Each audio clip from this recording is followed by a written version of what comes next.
Bonjour Romain. Alors, je vais essayer de te donner quelques pistes pour la suite du travail dans ta pièce de Rachmaninoff. Donc si je ne me trompe pas, tu t'es arrivé à peu près ici.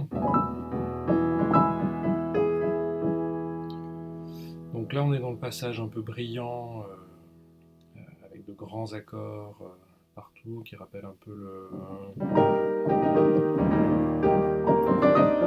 Je crois que tu avais fait celui-ci, Rachmaninoff. Donc c'est le même genre d'écriture. Alors, il faut repérer vraiment les couleurs des harmonies. Ça, par exemple, ça c'est Mi majeur, la mesure suivante aussi. Version avec les notes. Donc Mi majeur. Ici,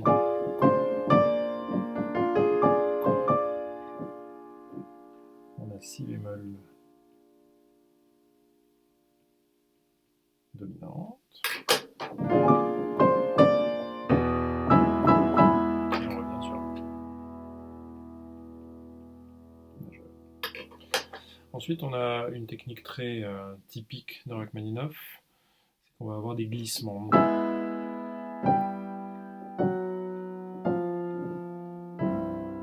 Donc, c'est cette ligne-là qui nous attire.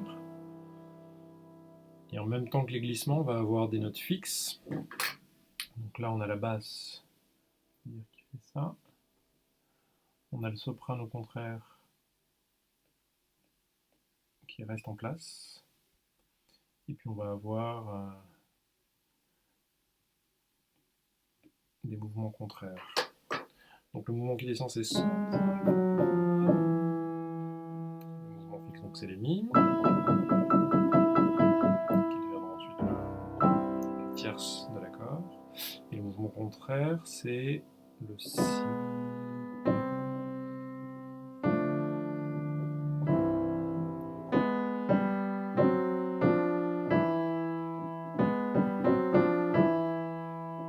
Pareil, avec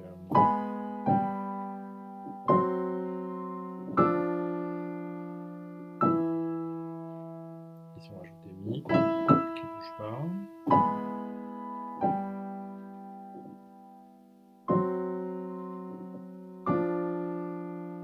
Et il nous manque la dernière note à rajouter, c'est le La qui vient compléter les accords. Donc c'est une logique vraiment de glissement, et puis ça fait quand même des vrais accords. On a Mi majeur, Mi mineur. Ça c'est un accord qu'on appelle 7-5 barré, puisqu'on a tierce mineure, quinte diminuée, septième mineure. Donc 7, 5 barrés.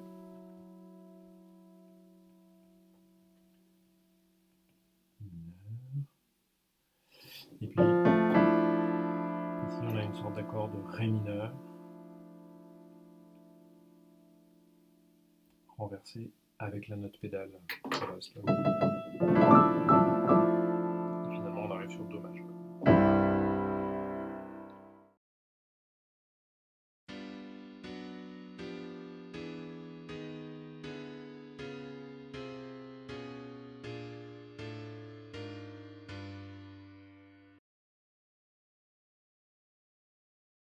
Alors ici bien sûr on peut travailler seulement certains éléments, c'est-à-dire seulement le choral valeur longue, pour savoir où on en est.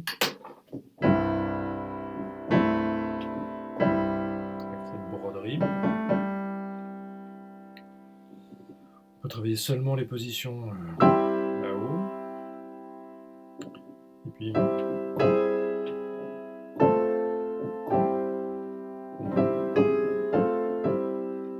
même chose, avec des chromatismes et des glissements. Et puis même chose avec l'espèce d'effet d'éventail.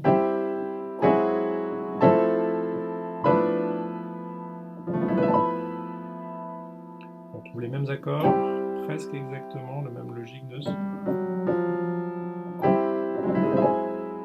Et il rajoute cette note qui glisse.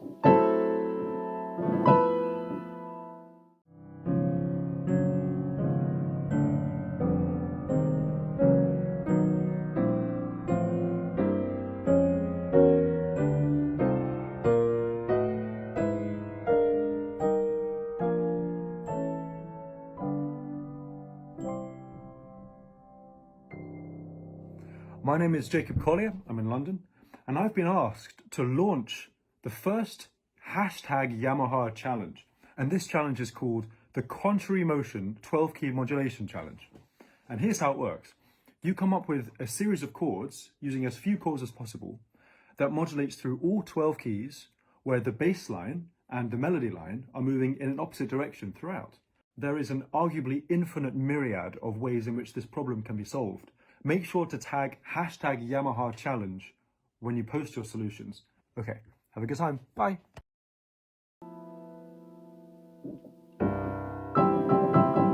Si c'est un peu grand cet accord pour toi, on met un peu le sol à la main gauche et prendre seulement les trois du bas. Ensuite, on retrouve la musique que tu as déjà travaillée, simplement remplie.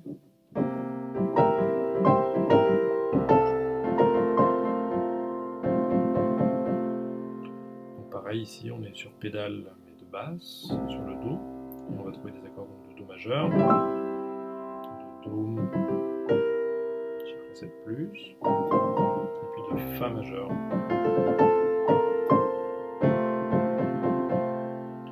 Un très bel accord.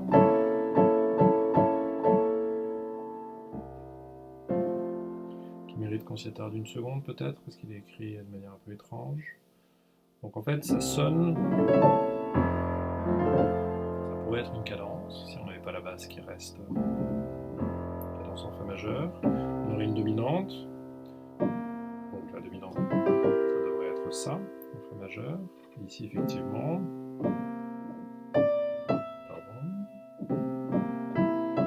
Toutes ces notes-là sont dans l'accord. Ça, c'est ce qu'on appelle la 9e, mineure, alors qu'on va aller en majeur. Donc ça, c'est le côté romantique de Rachmaninoff.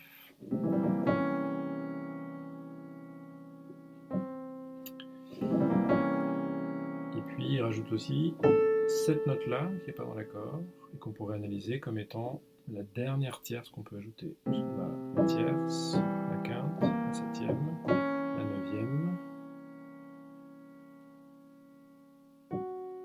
la 11e et la 13e. Qu'on peut aussi voir comme une sixte, hein, du coup c'est pareil si on enlève l'octave. Ou alors, comme une appoggiature de la quinte, une appoggiature qui ne se résout pas.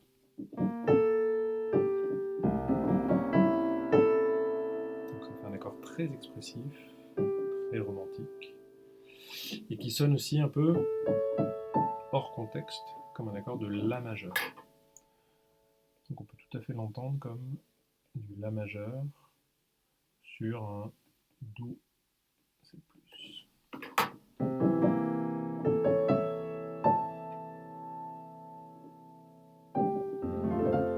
C'est comme ça que pensent des jazzmen, notamment sur des notes avec beaucoup des accords avec des notes ajoutées.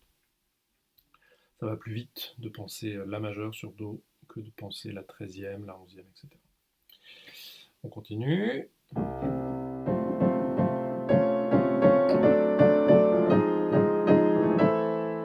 Donc là, toujours même système, hein, on a cette espèce d'aimantation des lignes chromatiques. Donc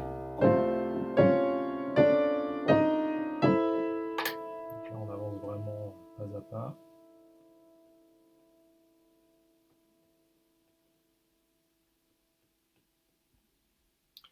Et puis on va avoir forcément le mouvement symétrique avec le Fa. Contrebalancer.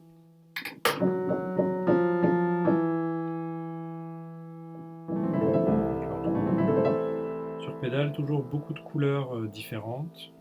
Fa majeur, un accord très tendu de passage.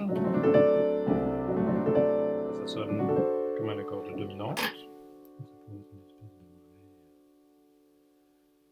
Je mets 7+, hein, je mets pas tous les renversements, ça ira plus vite. Et puis, ça ce serait un accord de 7e.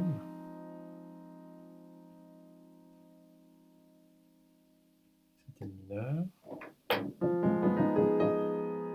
Ce serait le même accord qu'on a vu tout à l'heure, 7-5 gravé, etc.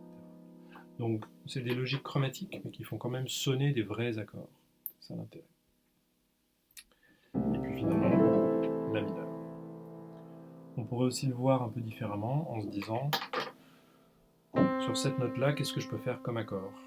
Bon, je peux évidemment faire ça, c'est-à-dire considérer que c'est la tonique. Si je considère que c'est la tierce de l'accord, je peux faire un accord de la bémol, ou un accord de la mineur. Si je considère que c'est la quinte, je peux faire un accord de fa, majeur, mineur. Si je considère que c'est la septième, etc. Donc là, on a un peu cet aspect vitrail, toutes ces couleurs différentes qui passent.